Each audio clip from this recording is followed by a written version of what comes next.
What was Operation Paperclip? This controversial top-secret U.S. intelligence program brought Nazi German scientists to America to harness their brain power for Cold War initiatives. Project Paperclip, U.S. government program that sponsored the post-World War II immigration of German and Austrian scientists and technicians to the United States in order to exploit their knowledge for military and industrial purposes. Project Paperclip itself lasted less than 2 years, but similar programs continued until 1962. Ultimately, approximately 1,500 German and Austrian professionals and their families were relocated to the United States, the majority of them going on to become U.S. citizens. All of these German and Austrian scientists and technicians, regardless of the program into which they were recruited, are commonly said to have been part of Project Paperclip. Project Paperclip was one of many ways in which Allied forces extracted intellectual reparations after the conquest of Germany. Gaining control of the human sources of advanced technical knowledge was a logical Allied priority in the final year of the war, as it became clear that the defeat of Germany was imminent and would predate the defeat of Japan. With this situation in mind, the team of German and Austrian scientists and engineers who had developed the highly advanced V-2 rocket system abandoned their chief research complex and deliberately put themselves in the path of approaching Western Allied forces. After being captured on May 2, 1945, the entire team was transported to the United States as part of Project Overcast and given facilities to continue their research, which was considered vital to the U.S. national interest because it had the potential to accelerate the defeat of Japan. The U.S. Joint Chiefs of Staff created a special subcommittee to oversee the further acquisition of German information and personnel, the Joint Intelligence Objectives Agency, JIOA. Because the name of the project had become publicly known and even discussed in the press, all future immigration of German and Austrian scientists and technicians to the United States occurred as part of a newly named operation, Project Paperclip. So named for the paper clips that held together the many pages of information about the scientists possessing more problematic pasts during the Nazi era. Japan's defeat did not alter the opinion of American military and industrial decision-makers that contracting German and Austrian scientists and technicians and bringing them to the United States was in the national interest. On the contrary, something of a competition developed between the US and other Allied powers. The British, French, and Soviets were all known to be actively recruiting such experts who they believed would be able to advance their interests in a variety of ways, both militarily and industrially. German and Austrian professionals, facing the prospect of uncertain employment in a devastated post-war economy, were generally eager to accept such offers.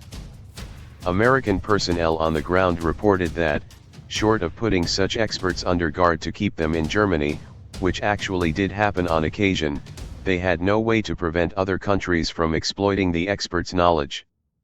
Responding to this competitive pressure, the U.S. State War Navy Coordinating Committee, SWNCC, in coordination with the JIOA, developed Project Paperclip. The final version of the project appeared in Directive SWNCC 257/22 and was approved by President Harry S. Truman on September 3, 1946.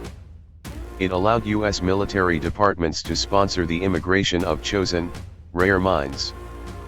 Project Paperclip rocket experts German and Austrian rocket scientists and engineers, including Wernher von Braun, front row, 7th from right, who had been moved to the U.S. through Project Paperclip, at Fort Bliss, Texas, 1946.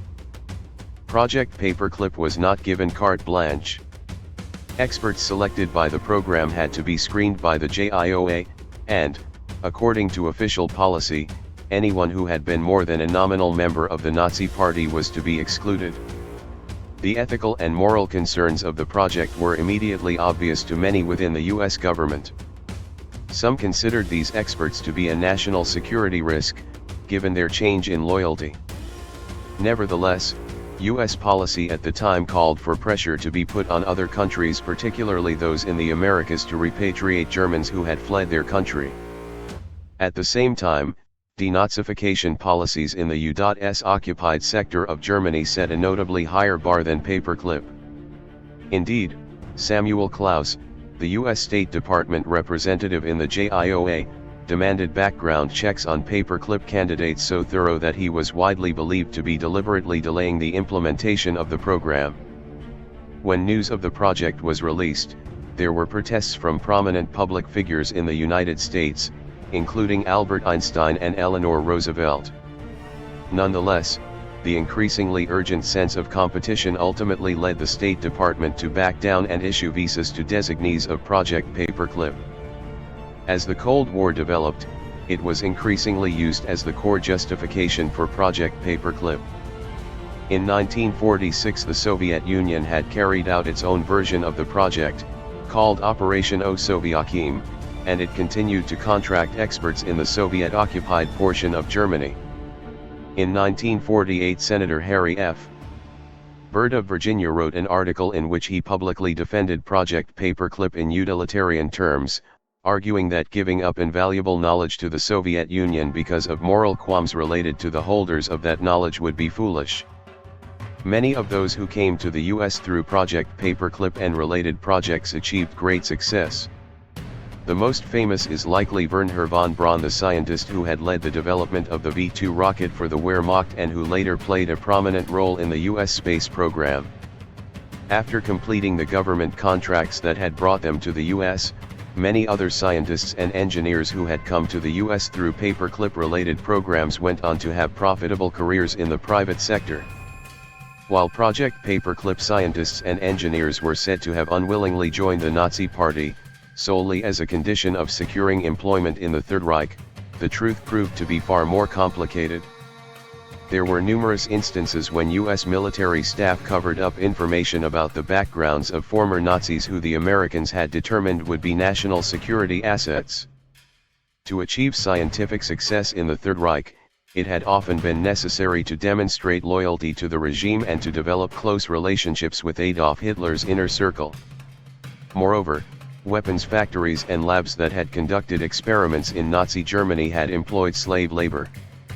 While experts recruited through Project Paperclip often said that they had been ignorant of the breadth and criminality of the slave labor and concentration camp system, their claims were questioned by later analysts.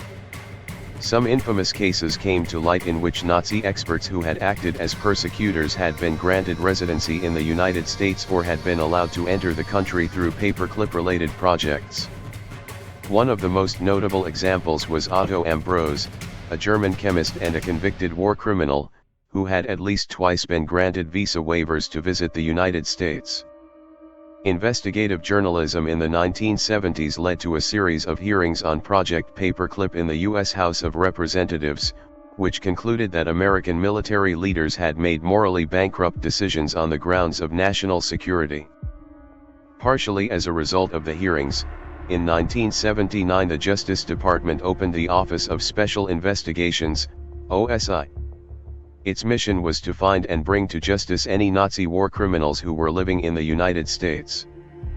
While the OSI did not bring to trial any of the scientists or engineers involved in Project Paperclip, its investigations did lead to a deal under which Arthur Rudolph, who had been a National Aeronautics and Space Administration, NASA, executive and a close collaborator of Braun's, left the U.S. permanently and surrendered his American citizenship to avoid prosecution. The legacy of Project Paperclip remains the subject of debate and investigation to this day. The moral and ethical questions it has raised about complicity, accountability, and necessity are difficult to answer. Did the V-2 development team's awareness that their rockets were being built through slave labor make them fully complicit in war crimes? Records indicate that Braun himself went to Buchenwald concentration camp to recruit skilled prisoners to work on his rockets. Apparently, however, he treated such prisoners respectfully. For his part, Rudolph maintained his innocence of war crimes until his death, insisting that he had advocated for improvements in prisoners' living and working conditions and had even helped them get increased rations.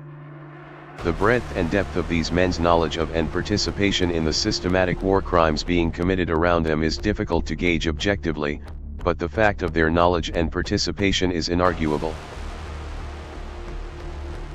It would not be difficult, mein Führer. Nuclear reactors could I'm sorry, Mr. President. Nuclear reactors could provide power almost indefinitely. The earth is not flat, it's hollow, and there's Nazis in it. Shit, if that's true, you're probably gonna find me in it. Vibing while we fry Hasidics, ashes in the sky's the limit. I'm just rhyming with it. This is my demented mind, and y'all just climbed up in it. Every now and then I can get retarded. Like, share, subscribe, and be sure to check the notification bell. Follow the Atomic Shaman on Twitter at Motel and RV Park.